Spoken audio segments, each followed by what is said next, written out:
ఇక్కడ ఈ భూములు ఎవరివి, ఎక్కడి నుంచి వచ్చిన భూములు ఇవి? వాస్తవానికి మీరు నమ్మక ఆశ్చర్యం వ్యక్తం చేస్తారు. అన్ని భూములను కొల్లగొట్టిరు వీళ్ళు. అంటే అధికారం చేతిలో ఉంటే ఏమేం చేయొచ్చు వీళ్ళని చూసి నేర్చుకోవచ్చు అన్నట్టు. మీరు చూసిరు గతంలో ఫార్మా ఇండస్ట్రీలు, ఇంజనీరింగ్ కాలేజీలు, హాస్పిటల్స్, కార్పొరేట్ ఎడ్యుకేషన్ ఇన్స్టిట్యూషన్స్, అన్నీ, పాలిటిక్స్, ఐఏఎస్లు, ఐపీఎస్లు, ఆ జాబితా కూడా ఉంది.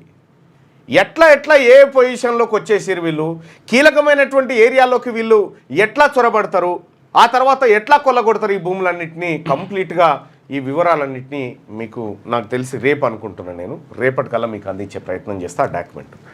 కానీ ప్రజలారా ఒక్కటి గుర్తుపెట్టుకోండి, 500 రూపాయల ఓటు కాసపడేటువంటి జనానికి 500 రూపాయలు వారేసి వీళ్ళు 5,500 కోట్ల విలువైన భూములను ఖతం చేస్తూ ఉన్నారు. అంటే పవర్ అట్లాంటిది. ఓన్లీ వీళ్ళనే కాదు, గతంలో ఉన్నటువంటి బీఆర్ఎస్ పార్టీ చేసింది అదే.